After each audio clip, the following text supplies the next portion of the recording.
Hello and welcome back to another One Piece video. So today we're going to take a look at OP07 Green Bonney. So Green Bonney is actually the original Green Slop leader.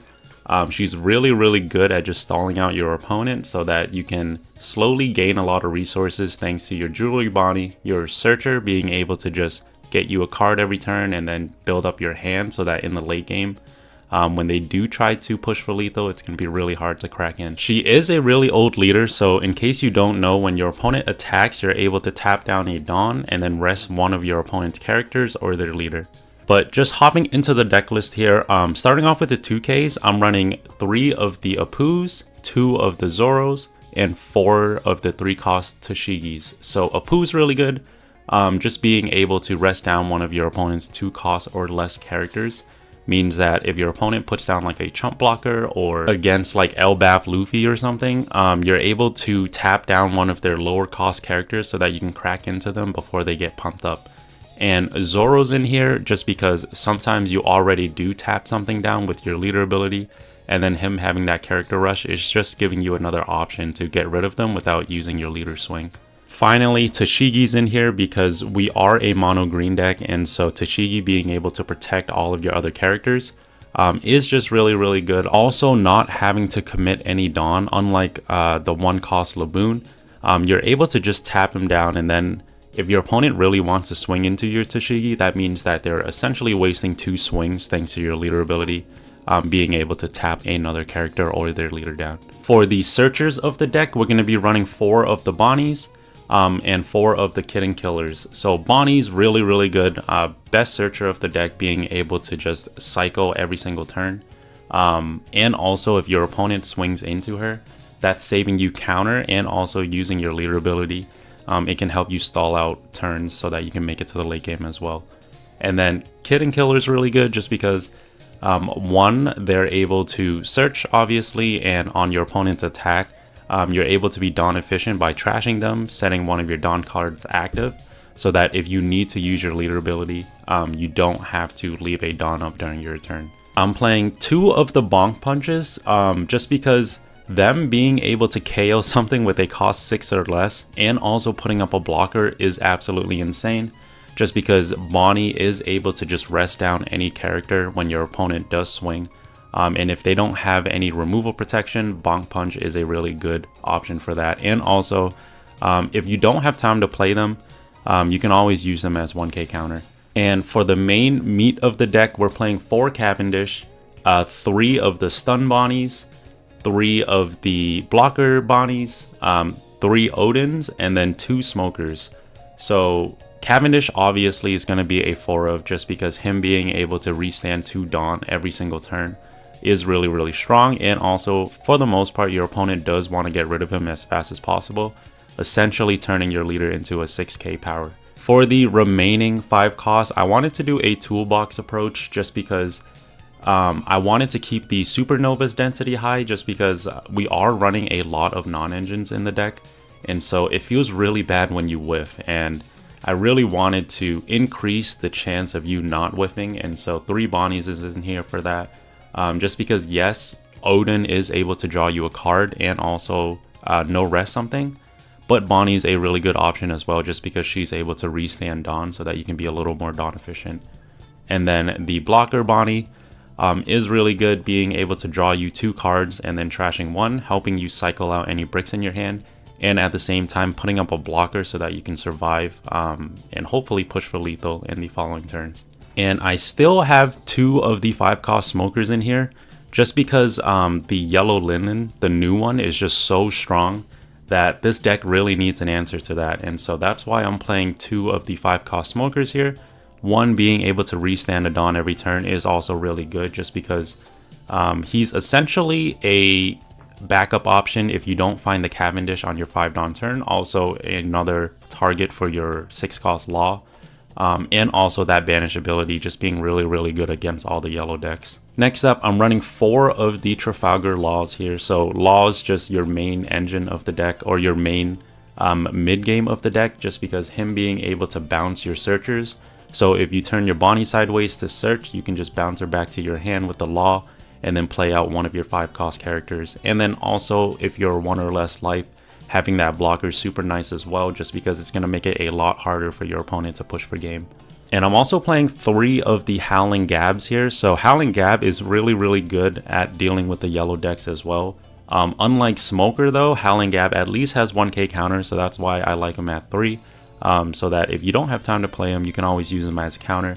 But essentially, you are just going to play him out and your Smoker in the yellow matchups. And then all of the other matchups, he's really good at just resting down your opponent's characters if you want to crack into them.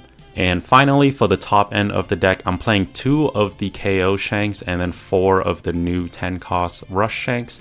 I wanted to put in as much as possible without getting too bricky, and so I thought 2 and 4 was a good split. You can also do 3 and 3, just because Shanks can be played if you're forced to go first, also good if you're going second. But this 4 cost or the 10 cost Shanks is just so strong, and I wanted to maximize our chances of seeing him just because our searchers aren't able to dig him out, and so you do have to raw draw him. But thanks to your Odin and your 5 cost blocker Bonney, you should be able to draw at least 1 Shanks in most games. Lastly, we have the I Know You're Strong event. So this card is just super good with Bonney just because your leader does rest down a lot of characters, including your opponent's leader if you have to. But if your opponent is running a lot of characters with 7 costs or less, this card can be used as a mini Luna. And if you can't use it that way, you can always use it as that 3k power counter. Okay, so moving on to the gameplay here. First off, we're going to go up against OP17's Yellow Linlin. And I wanted to showcase how well this deck does against this leader just because she is projected to be super strong this next format. Being super annoying with all of the triggers, but thanks to our banish text, we should have a good time against this leader. So playing out the Kid Killer, she does answer with the pudding here. We're just gonna actually let her heal as much as she wants, just because she does have to discard 2 cards to do that, and we do have the banish characters to help us deal with that. And so just using our Bonney characters now to search as much as possible. And then probably just going to be grabbing 2Ks here just so we can load up to protect our characters in the later turns. And then here, just allowing her to heal again. And then now I'm using the Kid Killer effect so that we can turn the Charlotte Pudding sideways, just because we don't want our Bonnies to get cracked into for free here. And so I think it's totally fine to protect her just so we can search as much as possible. And now we can play out the Law, so that we can recycle the Bonney, and then probably gonna play out the Cavendish as well, just so we can be super Dawn efficient in the future turns. So Cavendish being able to restand to Dawn means that we can play out the Bonney again, so that next turn we can continue to search every turn, right? So she does swing in with a 5 lead here. I'm actually just gonna take this one. I don't mind going down in life just because at this point she only has 1 card left in hand, and it should be really good for us to just crack into her characters here. And then using the Cavendish effect, we should be able to restand 2 more Dawn. So it's going to be really hard for her to really pressure us, especially with all of these bodies we have on board. And I think this turn, I'm actually not even going to swing into her life. We're just going to play the slow game here just because Bonney is super tanky. And so now just using the Bonney to search out again, grabbing another Law so that we can flood our board.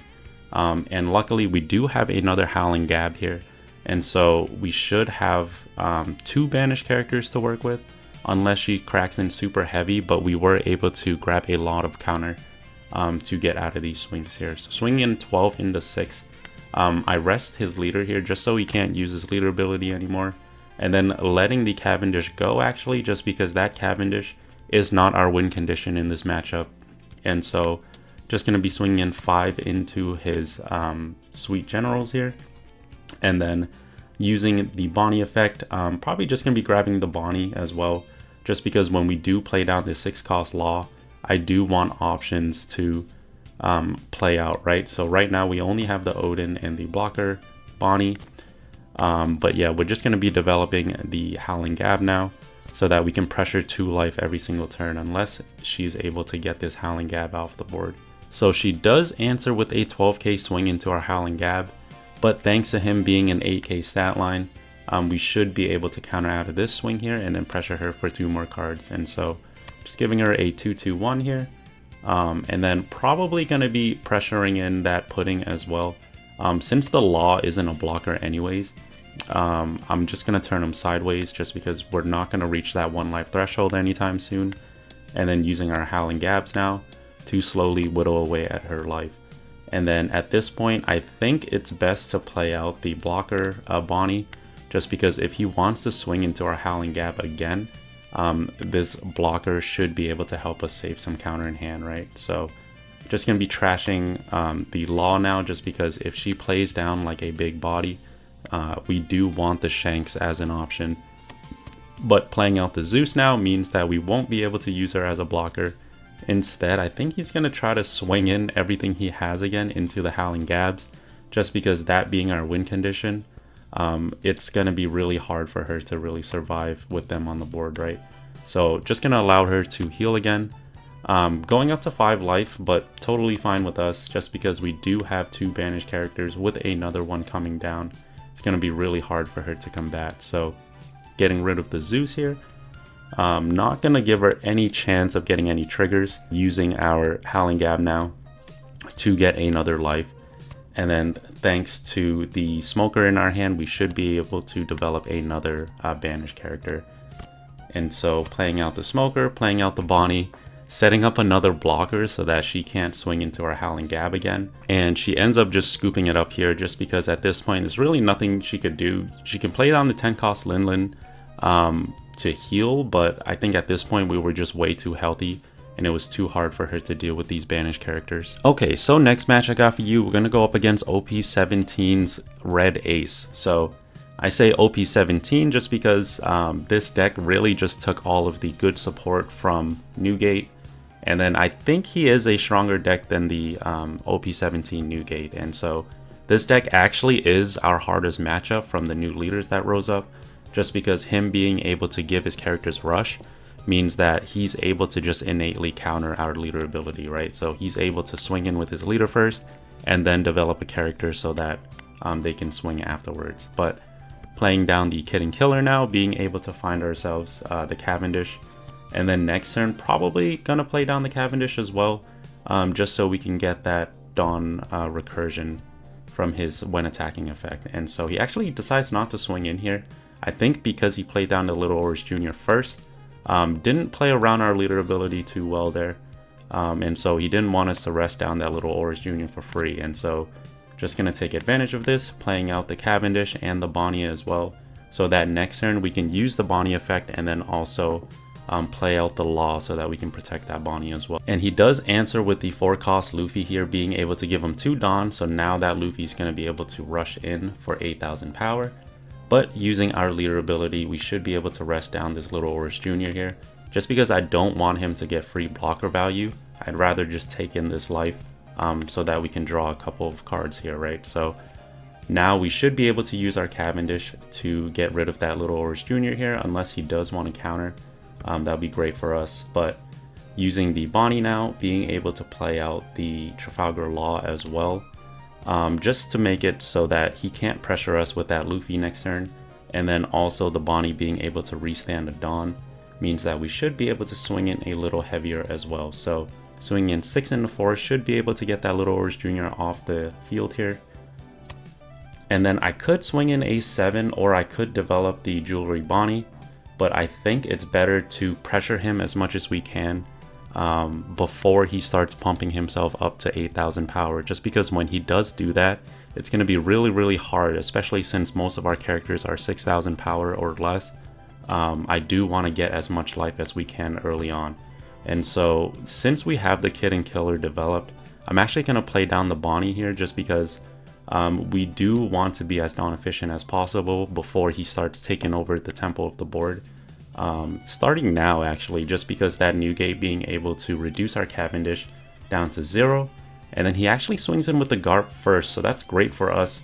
That means that we should be able to rest down his leader here, or the Newgate. I actually don't mind if he swings in with the leader, just because this Trafalgar Law does need us to be at 1 life for him to get blocker, and so if he wants to swing in at lead, he totally can. I'm actually just going to take that, so now that the Trafalgar Law has blocker, we should be able to survive in the next following turn. So Gonna play out the Jewelry Bonney effect. Unfortunately, we actually don't have any Shanks to work with this game, but I'm gonna try to block her up as much as possible and poke him out of resources slowly, right? So should be able to play out the 6-cost law again, playing out the Cavendish. So now we are able to get that Dawn recursion back. And if he wants to swing into the Cavendish, it's going to be good for us just because it's going to be saving us some counter, because I know that he's going to want this Cavendish off the board, right? So we do have 3 Dawn to play with here. I think what I decided to do is just swing in another 7 at lead, just because, again, we do want to pressure him as much as possible before he drops down that 10-cost Newgate. But luckily for us, since we don't have any character with 10,000 power or more, he can't play down that Newgate for just 6 costs. He does have to use the full 10 Dawn to do that. So it should be his entire turn. And thanks to our leader ability, we should be able to alleviate some of the pressure. So first off, he starts off with a 10k swing into our Cavendish here. Probably just gonna try to counter out of this one, just because if he does play down the 12-cost Newgate, it's gonna be really, really hard for us to pressure him without any Dawn recursion. So he does play down the Newgate here. Should be able to at least pressure one more counter with that Luffy. So I do give him the 1k. And then probably going to be giving him the Trafalgar Law here if he does swing in with the Newgate. Whether he swings into Life or the Cavendish. Because we do want to make space for these 2 Bonnies here, right? So this turn, since his leader is at 8,000 power, I'm just going to try to pressure in this Luffy a little bit. He is at 7k power though, so it's going to be a little scary for us. First, probably going to be swinging in 7 into that Luffy. I might have been able to play down the Bonney first, but I think I wanted to get to the 8 rested cards or more threshold so that we can try to survive, right? So it's important that when you do play down the Bonney, you do want to try to get that draw 2 and trash 1, just so that you can draw more resources. And then thanks to this Bonney here, we are able to stun the 8-cost Newgate, so that means that essentially being a blocker for us without having to give up a body. And so we do have 5 more Dawn to play with, hopefully getting this Luffy off the board, and we actually do. So now playing down the blocker Bonney, being able to essentially buy us another life, and then also restanding that Dawn. So that's going to be a little harder for him to crack through. And on this turn here, I'm kind of hoping that he doesn't have another Newgate, just because him, like as you can see, him being an 8k leader just makes it super hard for us to crack into his life here. So I do give him the Law, just because if he does want to crack into this Cavendish, he's going to have to commit a 12k swing to do that. And he does, and then unfortunately he does have another Newgate, meaning that we won't be able to crack in super heavy this turn, just because there's just no way for us to get through 3 life, right? And so this turn I'm probably just going to be playing it slow here, turning my Bonney sideways so that we can get the 8 cards rested threshold for these Jewelry Bonnies, being able to get more counter. Luckily we do get another 2k off of that play there, and then also just playing down another Bonney, grabbing us another 2k. So looks like we are really healthy. We have 3 blockers to work with and also a bunch of 2Ks in hand. Hopefully we can survive. If he does drop down another Newgate, it's basically GG's. But since he does swing in with the 12k Newgate, I am able to rest down his other 12k Newgate. And as long as he doesn't drop down another Newgate, we should be in a good spot. Luckily, he only had 2. And so he is forced to play down the Marco instead. But here, I'm actually going to try to be as resourceful as possible. So I'm going to try to use our Bonnies to save counter here. So able to get out of that 6k swing with a 2k. And then with the 7k swing, I'm going to block in 2k here. Just because these Bonnies are going to help us turn into a 6k leader essentially. And then save us a bunch of counter. So thankfully, we do have enough counter to actually get out of all of these swings and not waste a body on board. And so next turn, we definitely have to go for game here, just because there's no way for us to survive, right? So swinging in 7 at lead, asking for 2 cards out of his hand if he wants to get out of this, and then swing in another 7. Hopefully, we should be able to crack through here. And then I'm hoping that he didn't get another like 2k or 1k to get out of another 7k swing, and so now I'm just going to staircase swing, and so asking for an 8k swing. And then since he countered out of that, we should be able to guarantee the next 2 swings here. So 7 and a 9, and we were able to get this uphill battle win here. Okay, so next match I got for you, we're going to be going up against Blue Rocks here. And then unfortunately, the Kitten Killer did whiff the search here, which is the problem with running so many tech cards. But hopefully we are able to salvage this match. He does swing in a 6k here. Probably just going to be taking this one. There's no reason to use the Kitten Killer on the Kyo just yet.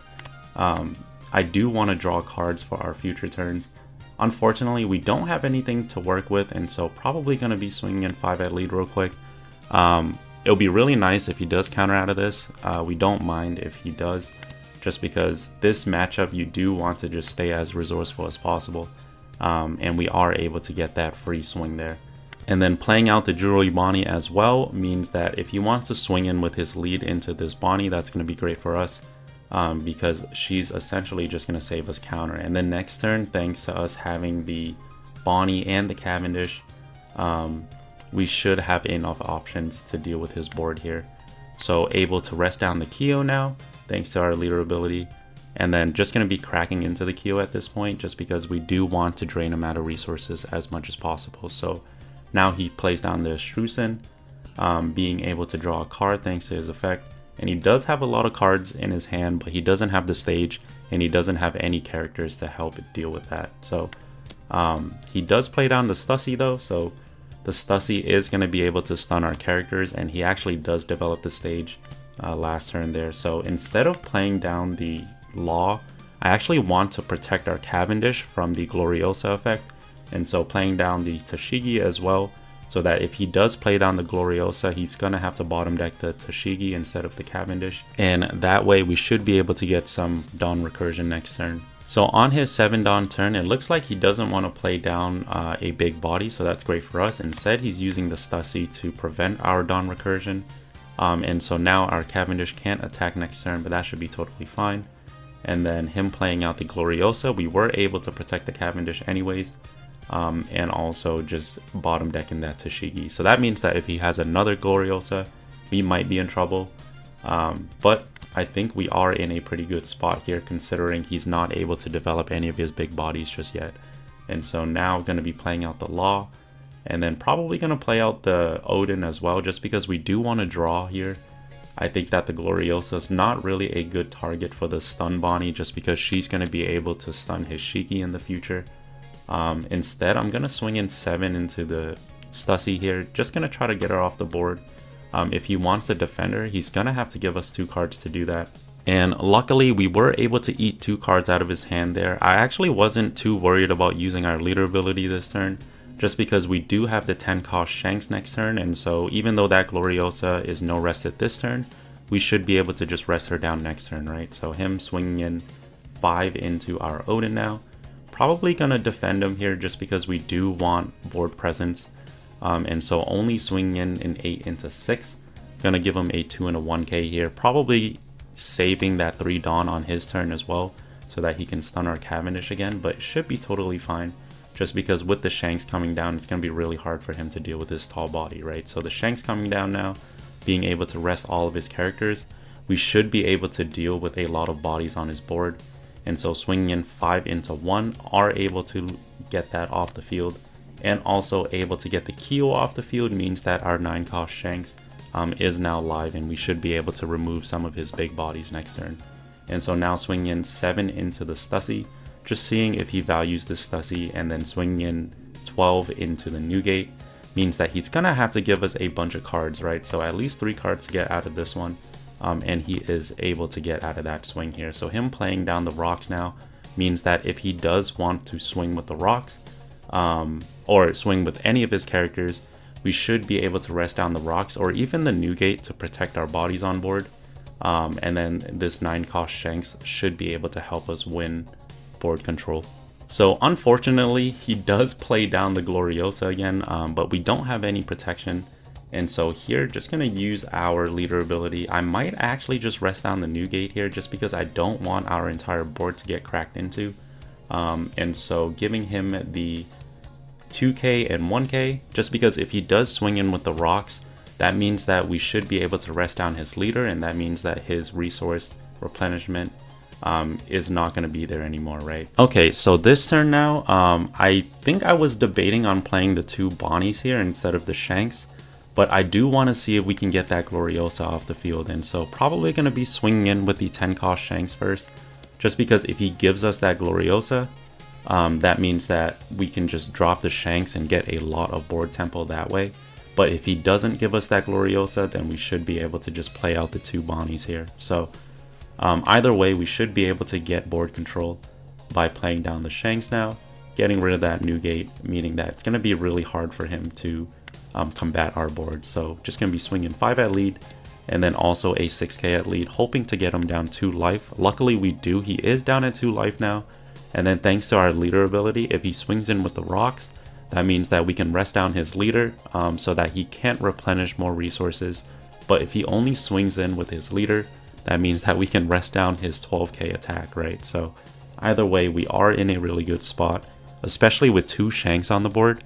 It's going to be really hard for him to counter out of these swings here, especially with no Shiki.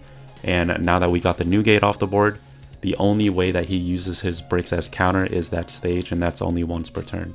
So he does use 3 Dawn here on his Stussy, so that our 12k Shanks can't attack, but he actually values pressuring our life over getting more resources in hand, and so I'm going to try to make use of that. And he actually doesn't pitch for the Shiki as well, and so here I'm actually going to counter out of this swing here just because he only has 2 reduction in that Shiki and his stage, and so I'm going to try to leave 3 Dawn up so that we can stun that Shiki.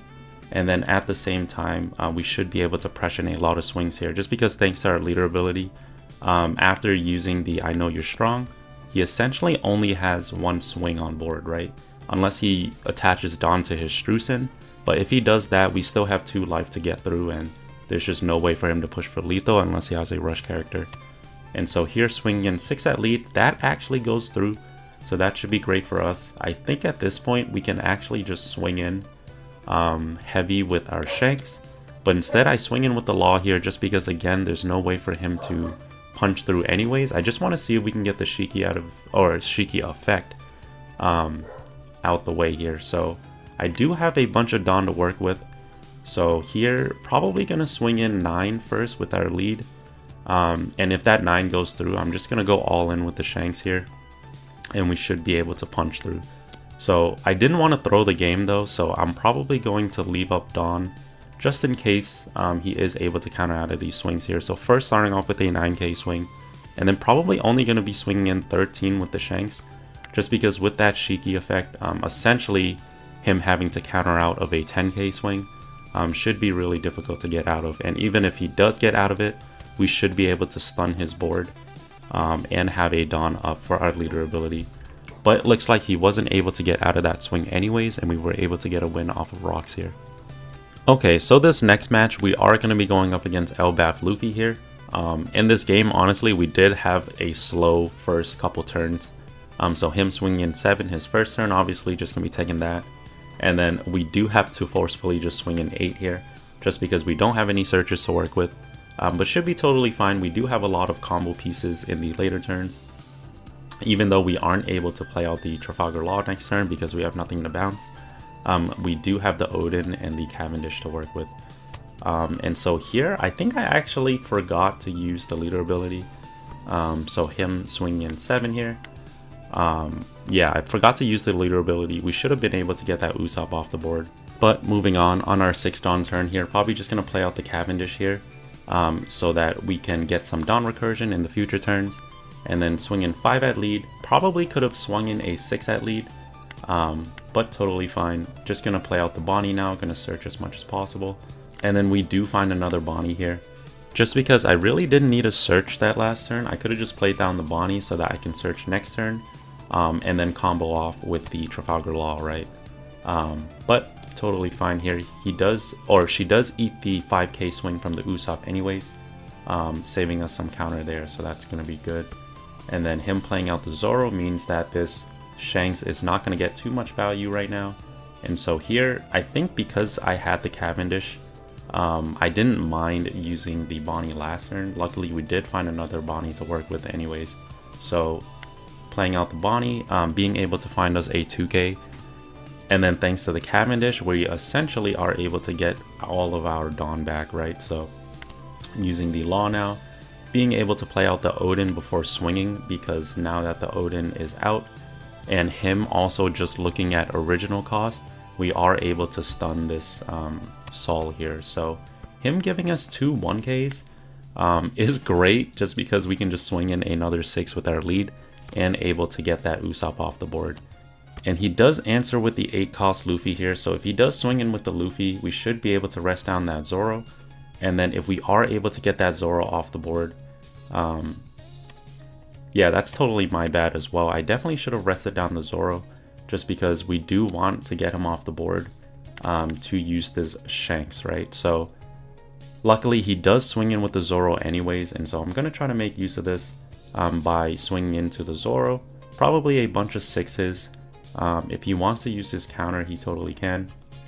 But we are at 2 life, and so this Trafalgar Law should be able to pressure in that Zoro as well. So swing in 6 into his 5k. Unless he grabbed another 2k, which I think he did with the Usopp, we should be in a good spot. But he does let the Zoro go anyways, and we are able to pop it with the Shanks. So thanks to the Shanks here, we are able to regain board tempo, and then swing in a bunch of 6s into his life, so that he can't get the free block with the Sol. And then swing in one more 6, able to bring him down to 2 life here. I could have played down the Bonney actually. Okay, good, yeah. So I do play down the Bonney here, just because next turn we should be able to just search with her. And then save some Dawn that way, because we do have an extra Dawn to play with. And if he does get rid of our Cavendish off the board, we should be able to play out that Cavendish. But I do get a little punished here, just because him using down the 2 events means that he should be able to get rid of 2 bodies here if he wanted to get rid of the Cavendish and the Bonney. But instead he actually decides to get rid of the Law here. I think that's a mistake on his part, just because that Cavendish is going to be able to get us a lot of value. So now swinging in 5 at lead, I am able to rest down his Sol, so he can't pressure us too much. And then playing out the Gird as well, being able to get that Rush Luffy back to her, or back to his hand. So swing in 5 with the Usopp, probably going to be countering out of this as well, getting rid of the Gab, just because if he does get rid of our Cavendish in the future, I did want a backup. So just going to be using the Bonney Searcher now. We are able to find ourselves another Bonney, so that's great. And then thanks to the Odin, we are able to no rest the Loki as well. And so if he wants to defend his bodies on board, he's going to have to give us that Gird blocker altogether. He's not going to be able to be efficient with the Loki. But the Luffy actually just scoops it up here. I think because his hand was pretty bricked up, he only had 2 more counter to work with. We should have been able to just clear out his board completely this turn, and then start pressuring life, right? Just because with our board essentially full and us able to play out another Bonney as well, there's just no way for him to crack through next turn, and then we should have been able to finish him off. And that's it for the gameplay. So if you made it this far, please remember to like, comment, and subscribe. But honestly, Bonney is a lot stronger than I expected. I think that it's really hard to be super aggressive to this deck, and so if you're able to survive the mid and early game, your late game is just so strong, especially with the 9 cost and 10 cost Shanks. Being able to deal with a lot of decks. And so let me know what you think of the leader. I think she's super tanky, and she does really well with the new cards that were introduced in OP17. She might actually climb back up to like a rogue tier of the decks, just because she's really good at dealing with all of the yellow decks thanks to the new Howling Gap and also the 5 cost Smoker. But let me know if there's any other leader that you want me to test out. But other than that, thank you guys so much for watching, and I'll see you in the next one. Bye.